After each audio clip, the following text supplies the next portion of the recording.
Hello, and welcome to the Tip of the Ice-Burgh podcast, brought to you as always by InsideThePenguins.com. I'm your host, Nick Berlansky, joined as always by Nick Horwat. And if you're watching us on YouTube, that's not all. We're joined by two more guest hosts for this episode of the Tip of the Ice-Burgh. We welcome on Tyler and Smitty from around the 412 on the DK Pittsburgh Sports Podcast Network. How you guys doing? Fantastic intro, man. Appreciate you having us on. Love being on here as always. I'm always like so thrown off, or not thrown off, humbled when people actually want me to come onto their show to talk about something. I'm like looking around like, me? You want me to come on your show and talk about sports? Of course. So happy to be back. Yeah, and I'm a fan of the show. Listen to you guys all the time, so I'm happy to be on here as well. Well, we're glad to have you on. The communication's going great already, but we're glad to have both of you guys on. And Berlansky, I'll let you take it away from there. Yeah, of course. Well, it is always different when we get hosts of different shows on because everybody has their differing opinions of the Pittsburgh Penguins. And with it being August, there's not much to go on. So we always like to bring on, at this time of the year, some other hosts, get some other opinions in here to try to challenge us and try to see if we can come up with something new. But I want to start by asking you guys about Kasperi Kapanen because it's fair to say the new contract surprised a lot of people. Why do you think the organization has so much faith in him heading into next season? Smitty, I saw you raise your hand. Oh, no, I was going to walk away is what I was going to do because of the name Kasperi Kapanen. Listen, this was a guy. What really baffles me about the whole thing, just on the surface, was him coming back to the same number, $3.2 million for 2 years. I really thought, like, if he's going to be back, it's going to be, like a $1 million deal, 1 year, prove it, let's see the potential that and I think that's, to answer your question, what the organization is hoping for. Like, they're trying to recapture the season that he shot 30% and actually looked like a guy that could score 25 or so goals in this league. The chances of that happening, in my opinion, are slim just because of that. That's not something that's sustainable, shooting at 30%. What I will say is I think that there is something there. And what I mean by that is I think that what he is a third line right winger that should be used more in penalty killing situations and is better defensively than what I think a lot of people give him credit for. And it's probably because, again, I keep saying it, that one season where he shot 30%, everybody was like, this guy's an offensive, star in the making. This guy's going to score 30 plus goals at some point in this league. And that's obviously not the player that he is. That's not a player that you give up a first round pick for, but that's on the back burner. That's long gone. It is what it is. I think that he is a useful, valuable player, but obviously at $3.2 million, I'm not a big fan of the contract. What I'm hoping for and what the organization is bringing him back for is, again, not having him in the top six. I'm fine with him in the middle six, like I said, on the third line, maybe using him more in like a defensive role, maybe killing some penalties because obviously they've lost some guys there. But we'll see. But again, I don't know that he's ever going to live up to $3.2 million. Yeah, and honestly, I don't really know what they see in him at this point besides skating up the right wall and turning back and looking for a pass, which drives me nuts every single time he does it. But I really just don't understand the contract in and of itself. I thought it was going to be like Smitty said, like a 1 year cheap dollar contract if they were going to bring him back whatsoever. To give him the same contract that he was on, I mean, it's lesser term, but same dollar value, that to me was insane. I genuinely don't understand why someone like him gets $3.2 million, but then Dayton Heinen takes a pay cut to come back at $1 million. It seems like those contracts should be flipped based off last year's results. I said on our personal show that I was hoping that maybe this year, with like no pressure of him being a top six winger, because it's clearly not that anymore, if he ever was, will maybe help his game moving forward into this season. And maybe that's a false hope that I have for Kasperi Kapanen, but it's really what we can hold on to as a fan at this point, because I just don't see what value he honestly brings to the team at this point. I don't think that he has produced, in the one season he did produce, like Smitty said, he was shooting 30%. That's a big outlier in the NHL. It's not going to happen again. Right. So what we get from Kasperi Kapanen, I don't know. I'm hoping to get at least some production from that third line, but I don't really have any high hopes. Yeah, I would say you guys both share my sentiment on the opinions of Kasperi Kapanen right now. Like Smitty, you said he should be trying penalty kill stuff. That's what he did a lot in Toronto. He already has more career shorthanded goals than Crosby and Malkin combined. I forget what the exact number is. I mean, those two don't play penalty kill at all, but we know we've seen Crosby on it before. And for the contracts, Tyler, you said it. Him and Heinen should have flipped contracts for sure, without doubt. I think what made me upset whenever we re-signed Kapanen was I knew right away Heinen's going to re-sign wherever it may be for $1 million. And there we have it. Yeah, I agree that I don't really share the optimism that the Penguins front office has with the 3.2, but I think everybody on this panel right now agrees that it's not that he's a useless player. It's not that he won't be better than last season, because I think when it comes to what he's going to do next season, a big thing last year was confidence. And I think the Penguins going out and giving him that same number, saying, hey, to us, you're worth $3.2 million. That could boost his confidence heading into next season. And maybe he gets back to closer to what he was in that first season. Again, 30% shooting percentage is asinine. He's never going to do that again. 30 points in 40 games is great. You'd like him to get close to that. But again, you're probably not expecting that. You're expecting him to be a third line guy. And if he excels in that role and you win a Stanley Cup because of it, then all is well and good. But if not, then you can go back and look and say, well, why didn't we use some of that money on somebody that was going to help us out a little bit more instead of a guy like Kasperi Kapanen, who had clearly his worst season of his entire career last year? Yeah. To that point, what I'm going to say is we'll see what he ends up signing or somewhere. I can't believe he's not signed yet. But say Evan Rodriguez signed somewhere for a similar number. I'm going to be pretty upset that wasn't the route that the Penguins went, as opposed to bringing back Kasperi Kapanen, because he also has the ability to play center. And I mean, I'm going to keep harping on it for as long as we see it happen, that Jeff Carter, while I'm okay with him still being on the NHL roster, even at his cap hit and even at his age and stuff, I would rather him be playing wing and Rodriguez be playing center for this team. But obviously Rodriguez not currently on the Penguins. We'll see if they can maybe circle back, because he's still out there. That back half of the season, though, it was just too brutal. Even I'm kind of over that train. But someone who is in a contract year at least is the Penguins' current starting goaltender, Tristan Jarry. What kind of season do you guys foresee him happening? What does a new deal look like for him in the coming future? I mean, that's crazy, because we still haven't seen the playoffs. He only got one playoff game in last year, and it was with a bad foot. And you could like anybody that was in that press conference afterwards, the way he was limping, like he shouldn't have even been playing in that game. He had to play in Game 7 because of what they were getting from Louis Domingue. But man, he should not have even been playing. So you don't have no playoff success to go based off of him for a contract. He had a really good regular season last year. But it's such a hard evaluation for talking about his next contract. At the same time, like, I don't want to say that the Penguins are backed into a corner at this point, because I think that there's some promise with some prospects that they have down there, but none of them are like knocking on the door. Like, what's the alternative? Like, I feel like he has kind of all the leverage going against the organization right now when he's talking about looking for an extension. Yeah, I mean, the goalie that only has some promise that's going to be in Wilkes-Barre next year is Joel Blomqvist, and even then, he's not going to be NHL ready anytime soon. And so, like you said, he has the cards when it comes to negotiating with the Penguins. And I don't think that Tristan Jarry had a bad season last year. I hope, and it sucks that we haven't seen playoffs from him. The one thing I think I would like to see moving forward, and I was hoping that they could get maybe a different goalie for it, even though I didn't think it was going to happen, is to split up the starts a little bit more.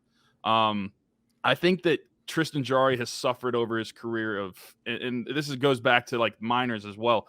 When he plays too many games and has too many starts in the season, it starts to hamper on his performances. And I think that instead of having him starting in 85% of the games, maybe you give Casey DeSmith some more starts, and that will help him out.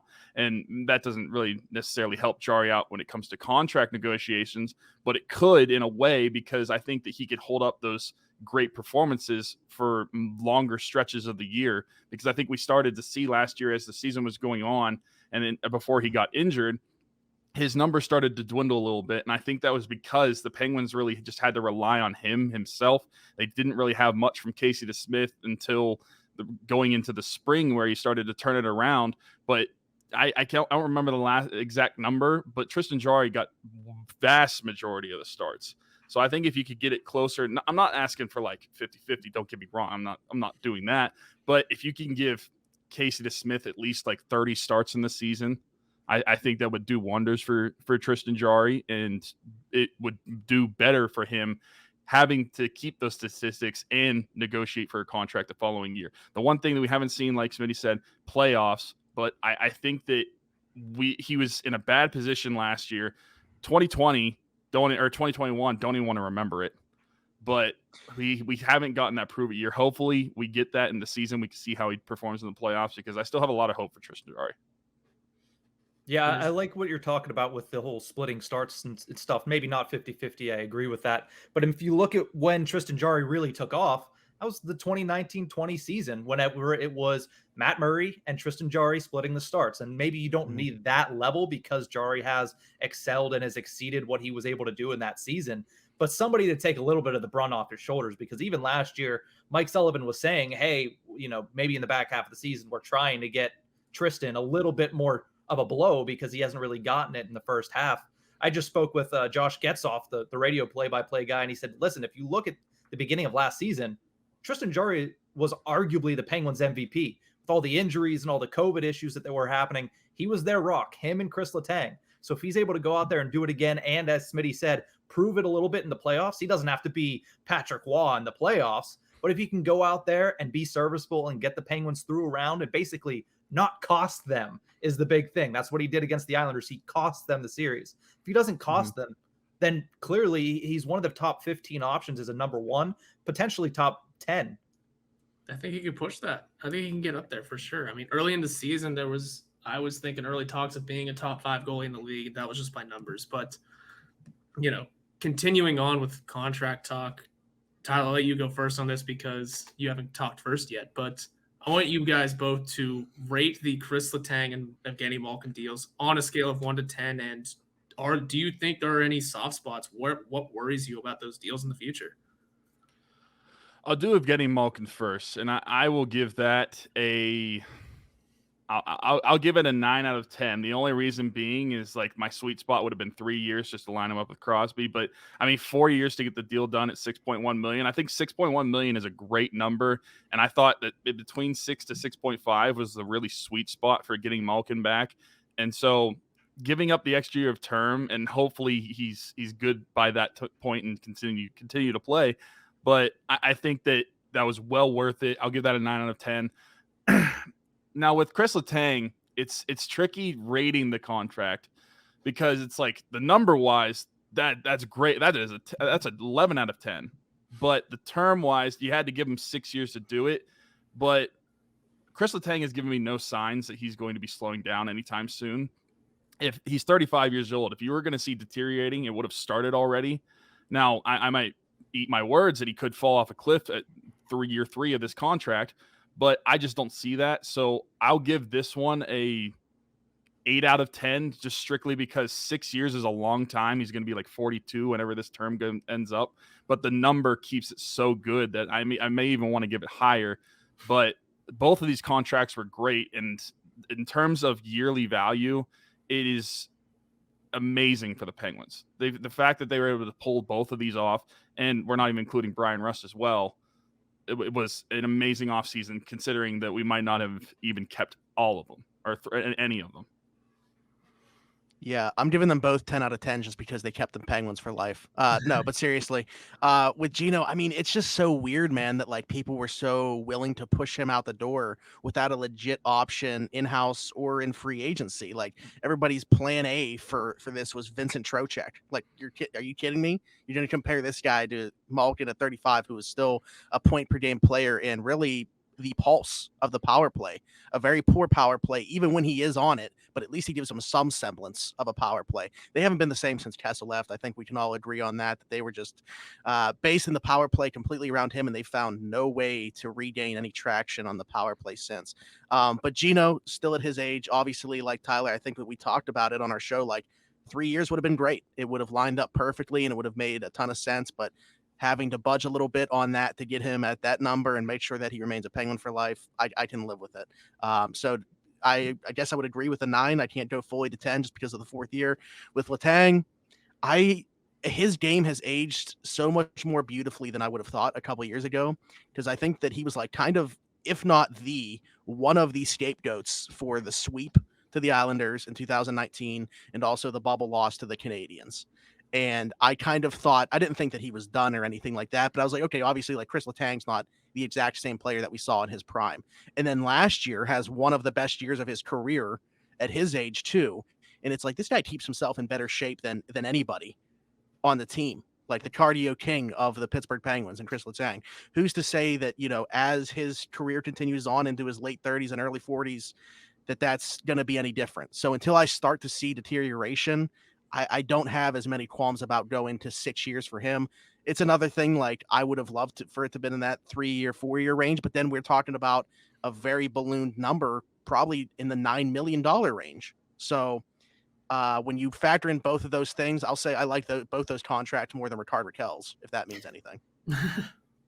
Yeah, Ron Hextall kind of got out of hand with the 6-year term. He gave it to Rust, and everybody was like, yeah. He gave it to Letang, and they're like, all right, the number makes it all right. And he gave it to Rakell, and everybody was like, wait, what? Like, yeah, it's like the like the Vince McMahon meme where he's like going back in the chair and then fully falls over. Yeah, that's exactly what it is too. And I think with Letang, the big thing is too, like, obviously the big word that everybody has mentioned is regression, because at some point Father Time is undefeated. Everybody hits regression, but the level at which Letang was playing last season, it's not that he was the best defenseman on the Penguins. It was all right. No, he was one of the top 10 defensemen in the National Hockey League, and it wasn't particularly close. Like, his level was elite last year. So even if he regresses, as long as it's not that severe of a drop off, as long as it's not from going from something like that to PK Subban last year, then this contract is going to be worth it into the 4th and 5th year. Who's to say that maybe in year 6 he has regressed to the point where he's a PK Subban? It's easier to eat a $6.1 million Chris Letang at the end of his career than PK Subban at $9 million for the New Jersey Devils. So I think if you compare it in that way, that's why I look at that and I'm like, okay, as long as he doesn't look at the cliff, jump off of it head first, then this contract should be fine. But Malkin on that other end, when I see him, I'm like, okay, he's healthy right now. What does that mean? Because we haven't seen it in 3 years. What does a healthy Evgeny Malkin do, especially whenever it's healthy and it's very, very just tossed out to the back? Like, he saw people say, maybe we can move on from Malkin. He's somebody that takes that into account. So him being healthy and taking all of that, what does that turn into? That's what I want to see. Maybe not for 4 years is that going to be able to continue, but I want to see what that does next season for Evgeny Malkin, heading in with a full summer that he didn't have to rehab an injury. He might get a chip tattooed on his shoulder, honestly, before next season starts. But what I wanted to, as you were talking, it kind of made me think of this too, man. First off, I don't think it's like a guarantee that Letang plays all 6 years in Pittsburgh, because within that time frame, who knows what's going to be going on with Crosby? Who knows what's going to be going on with Gino? They could both be gone, So at that point, if the Penguins start to rebuild, Letang could be moved to a contender if he agrees to it, with obviously he has like the no movement stuff in the contract, yada, yada, yada. But also within 6 years, hopefully the Penguins develop some other right-handed defenseman that can maybe take the load off of him. Obviously, like Jeff Petry's the number 2 this year. That's not going to be the case in 6 years. But hopefully, there's a prospect that comes through the system that can maybe lighten the workload of a Chris Letang in that time as well. There are names down there that are supposed to do something. Colin Sawyer, chief among them, but he's the future of the right hand. I mean, who exactly knows? Another thing about the Chris Letang deal is that the last 2 years of it are a modified no trade. Modified, right? Yep. So you are able to have some flexibility there. Mm-hmm. It's just a matter of how he is. I mean, I've been predicting a hard drop off for Letang in his play for years now, and I've been proven wrong every year. So good. I'm okay with that. And I don't hate the deals either. It's just I was also one of the ones fully ready to lose Malkin, fully prepared for doomsday. I'm also at the point where I think that the Penguins and like Malkin and Letang, these guys have paid their dues and they've kind of earned these contracts. And I understand, like, as an organization, and I'm sure Fenway Sports Group disagrees with this completely, but like as an organization, like they want to stay competitive completely, but at what point do you like kind of disrespect what brought you here in a way? Because I mean, you won 3 cups under these guys, and now these guys are going to be together for 20 seasons, realistically. And in any other sport, in any other team, name a trio that has done that. It's almost impossible to do that, and with the success that these guys have had.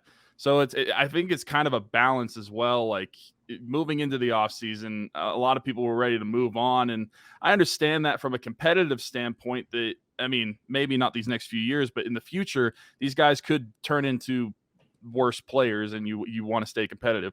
But at what point do you also sacrifice the competitiveness a little bit for just being respectful of like these players and what they meant to the organization?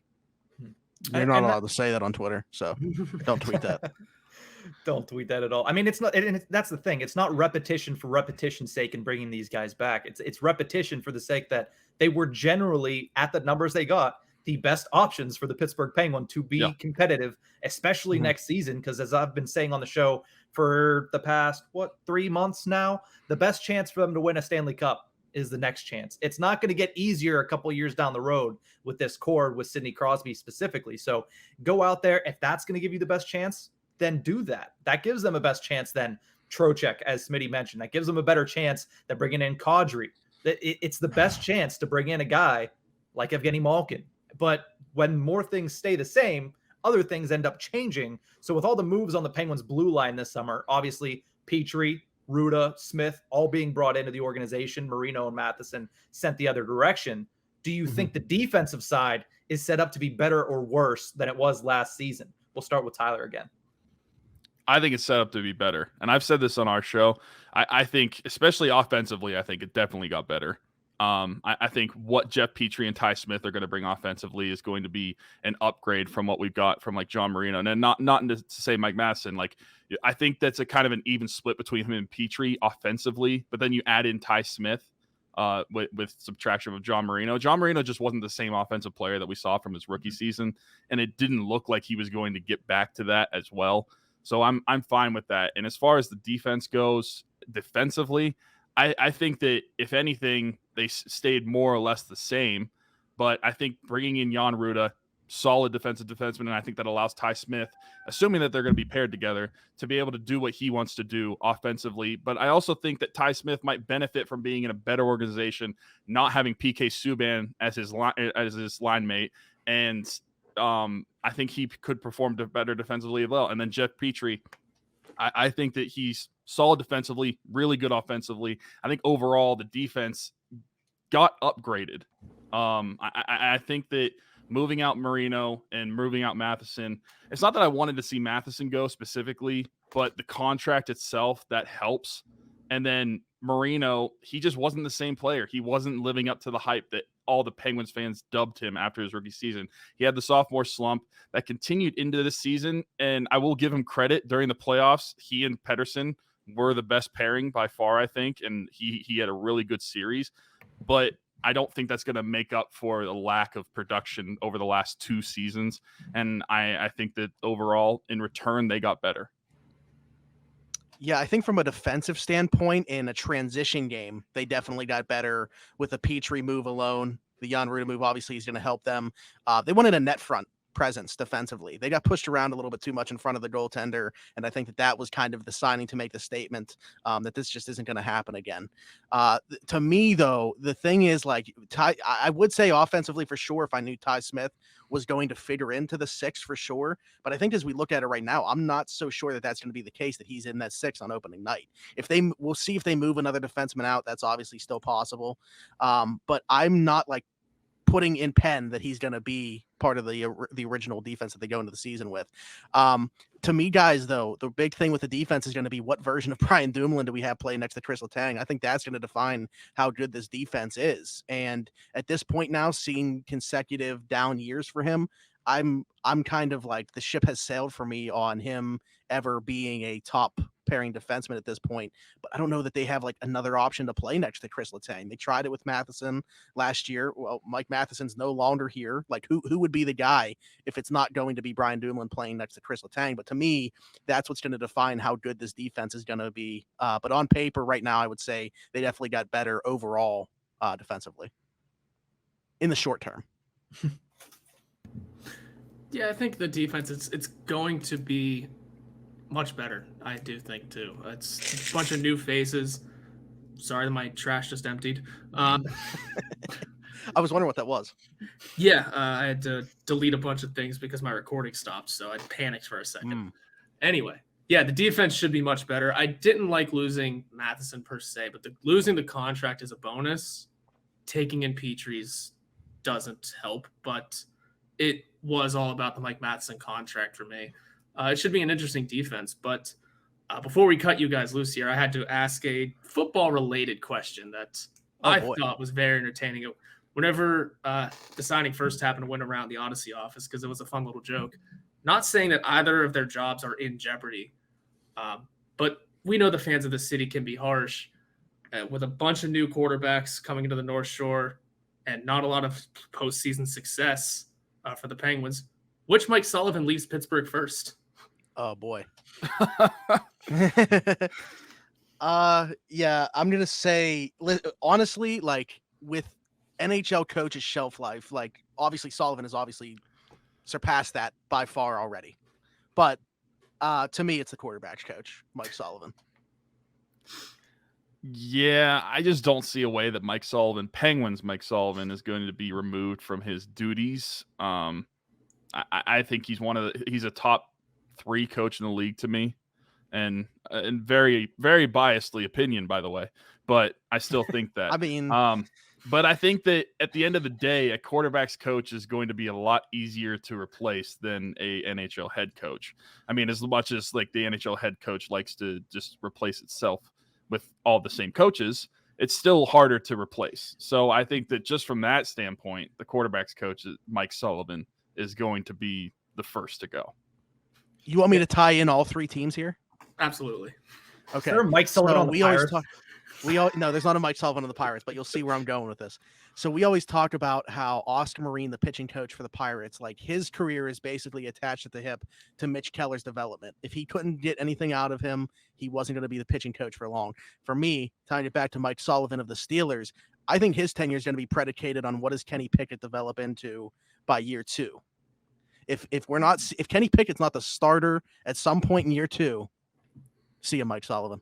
That's the direction I was hoping you were going to take in it, because it's not based on how good or bad Mike Sullivan, the Steelers' Mike Sullivan, is as a coach. It is how these quarterbacks perform. Mitch Trubisky for this year, Kenny Pickett toward the end, maybe into next season, and what do we do with Mason Rudolph? Like, there's questions I got a few under ideas. Center. No, there's quite a few ideas.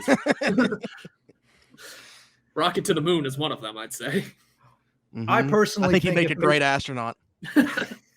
I personally think that if Mason Rudolph doesn't throw 8 touchdowns on Saturday, then Mike Sullivan should be fired anyway. Listen, if you go back and look at like his track record, Mike Sullivan's that is, I have no idea like what. So he was with the Giants when Eli Manning, obviously, like Eli Manning, pretty solid quarterback, won a couple Super Bowls, but he wasn't the quarterback's coach at that point. Like he was there, I guess, and he was also in Denver, I think, for a period of time, like when Peyton Manning was there, wasn't the quarterback's coach. Like I have a hard time figuring out what this guy's done to be in this position at this point. But he shared an iPad with 2 legendary quarterbacks. Yeah. I love it. I love it. He was in Denver, by the way, in 2018. So wouldn't that have been Drew Lock's that's rookie season? Yeah, that's after. Yeah, that's after. For some reason, I thought it was before that. I thought he was only there in 2018. Yeah. Okay. So how many years? What years was he actually the quarterback coach somewhere? Because let's figure out the quarterbacks that he's actually worked with. So 2018. Drew Lock. That is Drew Lock, right? He's solid player. And yeah. 2015 with the Giants. And also 2010 and 11. 2015 and 2010 and 11. So Eli. Right, so that was all. Yeah. Yeah. So he worked with Eli and Drew Lock. But he worked with Eli 6 years into his career. Like that's like being Ben's quarterback coach. What are you teaching him at that point? I don't know. How to show up to practice. You're just getting him his juice box whenever he wants it. He's really quick on that return to go into the bathroom, making sure you wipe his butt. That's all it is. But I don't know, guys. I think we're heading off the rails a little bit, but I think that's where we're going to cut this one off. But that's how you bring Tyler and I. Yeah, if you bring Tyler and I onto a show, this is how the last 5 minutes or so always go. So hey, for future reference. Nonetheless, guys, thank you so much for joining us. Let our listeners know where they can find you and what's coming up for you guys at Around the 412. I'll let Tyler do that because he always does the intro for our show. All right. Well, you can follow us at Around the 412 on Twitter. I mean, we have Instagram if you want to do it there, but we don't really use it. And then you can search us on Around the 412 on YouTube as well, where Smitty just kicked off our fantasy football show yesterday. And you can follow DK Pittsburgh Sports on YouTube as well. Smitty does a lot of uploading for that, and that's where our show is posted. Also, we have channels on Spotify, Apple, really anywhere that you listen to podcasts. So you can go follow us there. And then we also have kicked off our Christmas fundraiser. This is a big thing that we have going on. It's called Rocking Around the 412. This is year 5. It's basically, for those of you who don't know, we raise a bunch of money and we get to help a bunch of families and help kids. And we basically buy them gifts. We literally get Christmas lists from each family, get them whatever they want. And we're able to help a bunch of kids with Christmas, because Smitty and I really never had to worry about where gifts or meals were going to be coming from growing up around that time of year. And so we want to give back to the people that can't say the same. And so this is year 5 of doing it. We've helped over 30 kids in total? In total. Last year. Total. Oh, man. In total, it's hard to say because we've raised over $20,000 in the last 4 years. We're hoping to, in last year alone, we raised a little over $11,000. We're hoping to eclipse that this year. But yeah, you can go check that out. It's our pinned tweet on our Twitter at Around the 412. And if you don't have Twitter for some reason, which we never thought of until like a month ago that people don't have Twitter, you can go to GoFundMe.com and you can search Rockin' Around the 412. It should pop up. You'll say fundraiser by Zachary Smith, and you can read our mission and learn all about there. Well, guys, I think I speak for most people from Pittsburgh when I say 2 of the best personalities on Pittsburgh Twitter. And I want to thank you guys so much for joining us here at the Tip of the Ice-Burgh podcast. And we will see you guys, obviously, the next time you come on. If you haven't heard already, it's Smooth Sack Summer. When you're done playing in the summer sun, make sure you're scaped from pubes to bum. That's right, this is the summer to keep your balls cool while still looking hot with Manscaped. The leader in below-the-belt grooming is making sure we all have a ball this summer by giving our pants partners everything they need to stay fresh. Dive headfirst into Smooth Sack Summer by going to manscaped.com for 20% off and free shipping with our code ALLSteelers. The Manscaped Performance Package 4.0 has everything you need to prepare that summer bod. Inside this package, you'll find their Lawn Mower 4.0 trimmer, the Weed Whacker, a ear and nose hair trimmer, Crop Preserver ball deodorant, Crop Reviver toner, performance boxer briefs, and a travel bag to hold all your goodies. Wearing sandals with some nasty toenails during the summer months is not a great look. So take a look at the Shears 2.0, a luxury nail grooming kit. This kit includes stainless steel nail cutters, tweezers, and grooming scissors. With the performance package, your balls will be ready to impress, but make sure you cover the rest with the Shears 2.0. Get 20% off and free shipping with code ALLSteelers at manscaped.com. That's 20% off and free shipping with code ALLSteelers at manscaped.com. It's Smooth Sack Summer, boys. Get on board or get left behind.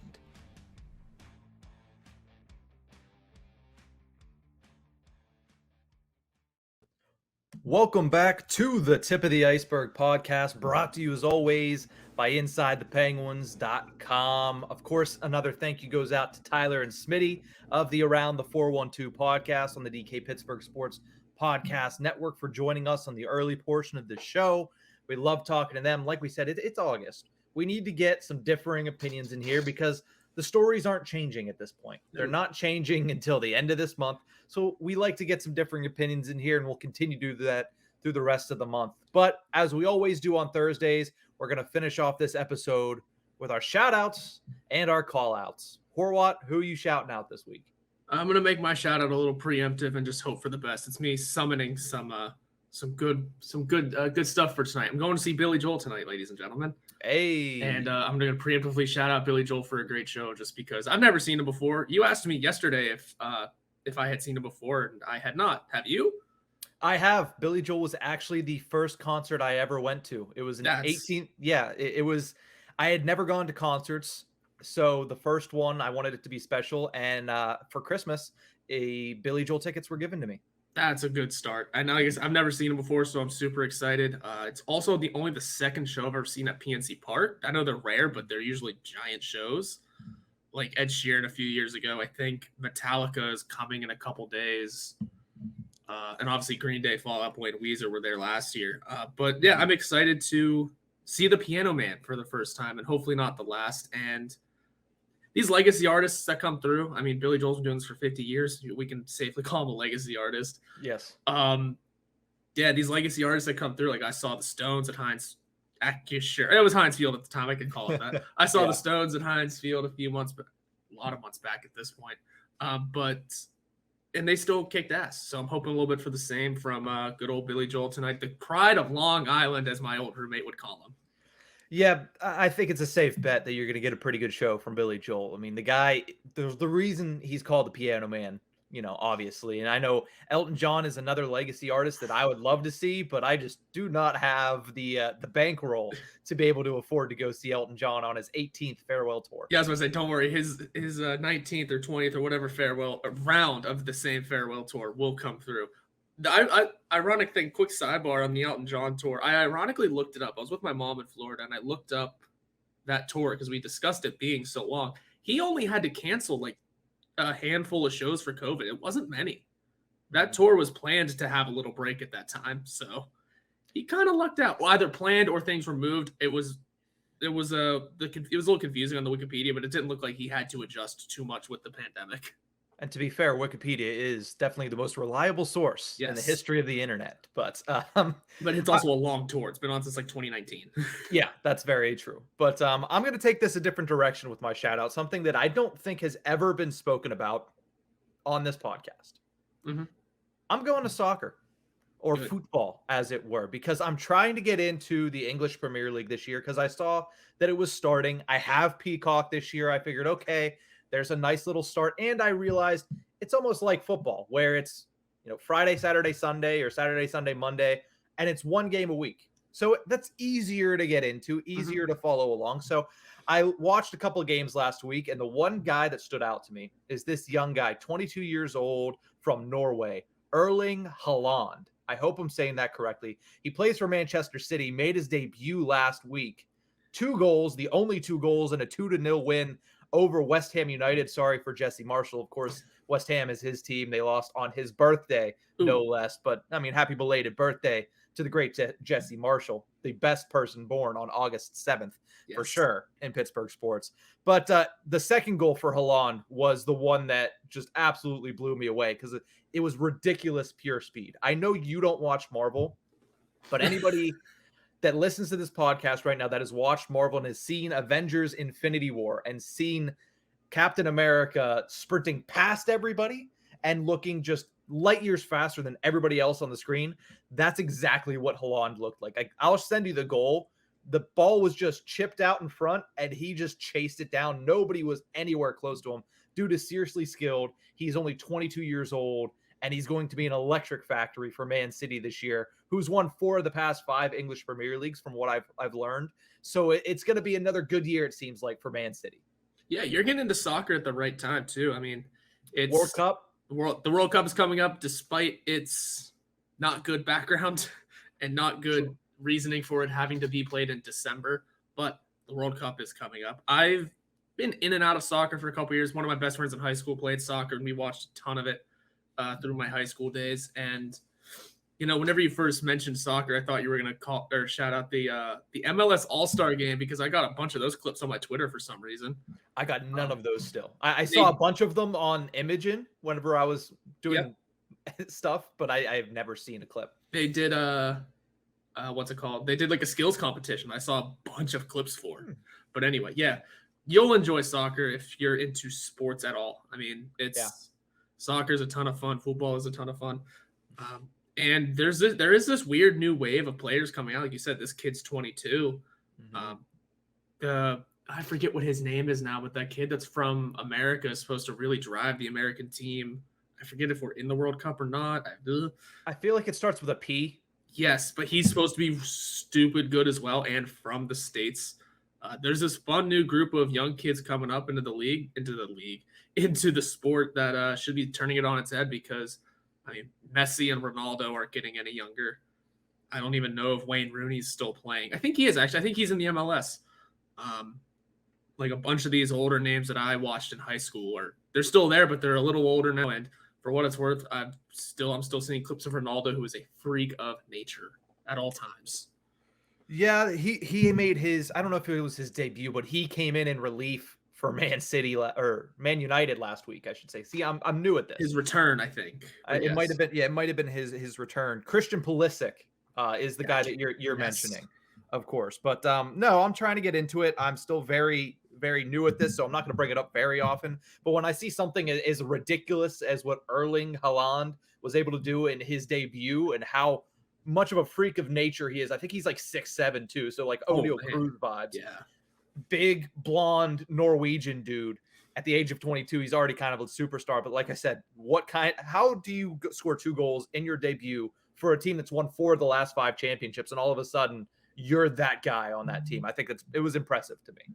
That's winning the lottery for that team. I mean, I think in soccer it's more just who has the most money. But again, I'm still learning. What it is. I'm still learning. But let's move over to call outs. And I want to call out, speaking of O'Neal Cruz, I'm going to call out a Pittsburgh Pirate. I'm going to call out Rodolfo Castro. What are you doing with your iPhone in your pocket when you're running the base pads? If you didn't see it a couple games ago, Rodolfo Castro, who was just called up a couple days prior to that, playing in a game against the Arizona Diamondbacks down in Arizona at, I believe it's still Chase Field, slides head first in the third base, and something fell out of his pocket. It looked like it was an iPhone, but surely it couldn't be, because that, is against the rules in the MLB. But I think the funniest part was the umpire had no idea what to do about it, because the umpire was the first person to notice it. And he looked down and he looked so puzzled. Mm-hmm. And then he looks at Castro, taps him on the shoulder, and he just points down like, is that your phone? And Castro was just like, oh yeah. And he tries to hand it to the third base coach. The third base coach is like, why do we even, So I'm just going to call him out, because what are you doing, man? I mean, if it's against the rules of the MLB, I know he was just called up, but he's been to the MLB before. Mm-hmm. He's been at the MLB level before. It might be a thing where he just forgot it was in his back pocket. But again, like, how do you forget that your phone is in your back pocket when you're playing a sport, a professional sport, no less? I guess that's just the Pirates doing the Pirates things every once in a while, and that's still one of them. So you know what's so interesting about this story that I think? I talked about this with my boss yesterday. Mm-hmm. If this happened to any other team in the league, any other player that wasn't on the Pirates, this is a bad thing. We're looking at it as a joke because it's the Pirates and we stuck. Well, who cares? What's he going to do with that phone? Cheat? No. Had this happened to an Astro, all hell would be breaking loose. Yeah.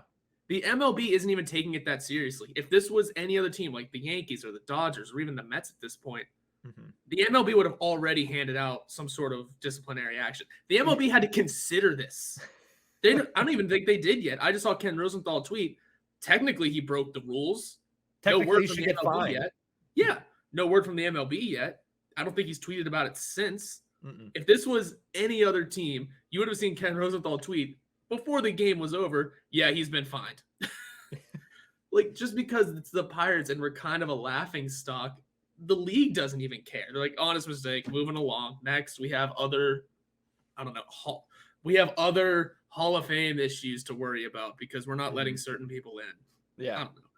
I don't know. That's what's really funny about this is that if it was anyone else, it's bigger news, but instead it's just a joke. If it was anyone else, and if the Pirates were actually winning that game, which they were not, and they ended up not winning that game. I mean, they did win last night, so props to them, but it is the Pirates, and the Pirates is the Pirates. And that's what ends up happening. I thought it was entertaining, but I thought it was funny. I'm just going to call him out because, like, dude, what are you doing? Exactly. I thought it was entertaining, but again, just any other team, this is national headline news of another cheating scandal about to be opened up. Oh, well. But anyway, we're going to flip it back to hockey and close out this episode strong with my call out because the New York Rangers named their captain. Now, I'm going to have this discussion without mentioning the we know what you're not mentioning, so don't even bring it up. Yeah. There are multiple other players on that team that should have been given the captaincy over Jacob Trouba. Zibanejad's been there a long time. Kreider's been there his entire career, I think. Jacob Trouba is not even the most deserving defenseman on that team for the captaincy. I'd say Adam Fox, despite his age, should be above that. I think Sidney Crosby, Connor McDavid, Gabriel Landeskog, they've all proven that age doesn't really matter when it comes to being handed the captaincy of a team. It's just a matter of how much leadership you exude. And Adam Fox seems to be doing plenty of that. I mean, it's his second team already. Maybe that's a factor in there, but still, he's one of the best players on the team. He's your highest paid defenseman. I mean, imagine being the highest paid defenseman and not the leader of that core. But hey, it happens. It's going to happen here too. But still, just like I said, putting those things to the side, there are still more deserving players on the Rangers. And then for them to just, I think it was MSG, the TV network, tweeted out a lot of his dirty hits and said our captain has toughness or something. And whoa, that was a fun time. So the Rangers, what do you have more deserving players than that? Yeah, and the big thing with me is, like, obviously you mentioned Kreider. I thought was a shoo-in, if not Yes. Kreider, Zibanejad, because he's clearly, if you watched last season and last postseason specifically, Zibanejad was the leader for that team. Like, even when he wasn't performing against the Pittsburgh Penguins, you could see that team went as he went, and he was obviously a big reason as to why they won. But I think it's funny that you mentioned it, and you obviously said, oh, imagine being the highest paid defenseman on your team, but not the leader of that group, like Jeff Petrie is for the Pittsburgh Penguins next year. It happens. But I think whenever I saw that, I was like, well, this wouldn't be a big deal if you weren't the New York Rangers. Like, you're an original six franchise. The people that have worn that C, Mark Messier, I don't think Wayne Gretzky ever wore it, but like that type of player. And then you're like, oh yeah, Jacob Trouba adds to that lineage. And you're like, wait, what? Like, really? Like, I mean, I guess Ryan McDonough, but still, like, that's very different in the fact that, like, they named Jacob Trouba the captain. And I just looked at it and I said, okay, even Panarin, I mean, he's the highest paid player for a reason. I think he's probably the best player on that team overall, him or Adam Fox. But I was like, I understand that sometimes the best player doesn't get the captaincy, but it makes really no sense from the outside looking in. I will say none of us are in that room. So maybe he is the visual and verbal leader in that locker room, which would make more sense. But I still feel like I've seen that from the outside looking in with Kreider, with Zibanejad. And I personally think those are better candidates. But at the end of the day, if they want to make Jacob Trouba their captain, they must know something that we don't know or see something that we don't see. And I mean, congrats to him. I hope he doesn't knock somebody out with that C on his chest, though. Yeah, I mean, that's true, too. Imagine your captain getting suspended. Let me just read down some of the list. You mentioned Ryan McDonough, Ryan Callahan, Chris Drury. Sure, it's not the brightest of names of recent history, but the Rangers haven't had the brightest of history in recent history, or brightest of teams, I should say. But then you go, Jaromir Jagr, Mark Messier, Brian Leetch, Mark Messier again. I mean, Phil Esposito back in the day, Brad Park, if you want to keep going back, Vic Hadfield. They've had names that have, Andy Bathgate, that have worn that New York Rangers captaincy properly and did it with tremendous amounts of leadership. Like I said, maybe, like you said, maybe there's something in that locker room we don't know. Totally fair. But from the outside looking in and putting the hits aside, that still just looks weird. Look at your personnel. He's not the most deserving one on the blue line of that team. So it's an interesting decision. It's a small thing, but it's also summer, so I'm going to pick on small things. Plus, I don't like the Rangers or Jacob Trouba, so, you know. Well, and like I said, it's only a big deal because it is an original six franchise, because it is that pillar, that New York Rangers pillar, Broadway boys, and all that fun jazz. That's like when Zdeno Chara left the Boston Bruins. If the Bruins would have been like, okay, Charlie McAvoy is our captain, it's like, well, there's Patrice Bergeron, there's David Pastrnak, there's Brad Martin. All of these guys are a better option. Yeah.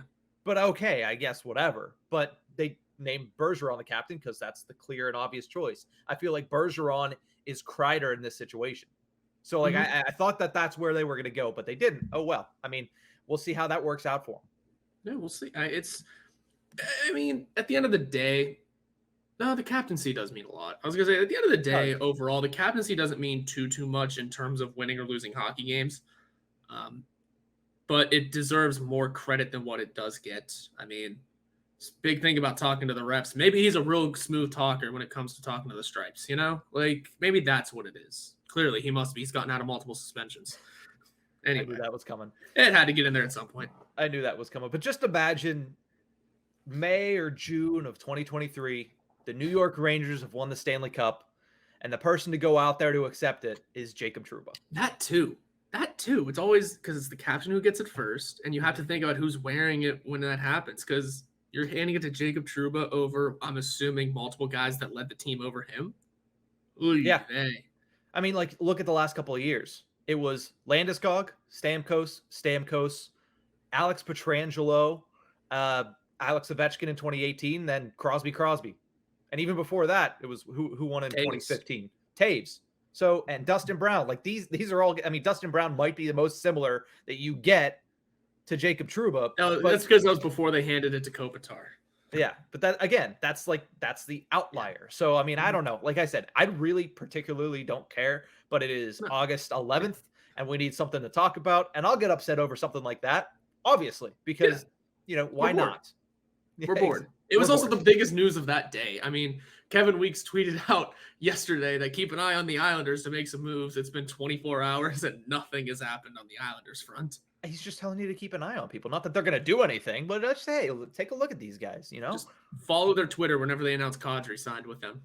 Well, we all know that he signed with them probably a month ago, but that's just in the drawer of Lou Lamoriello's desk, that forbidden door of a drawer that none of us have ever seen into. He forgot that contract's there. He's no. media. He waits until all of his moves are done, then he just announces them all at once.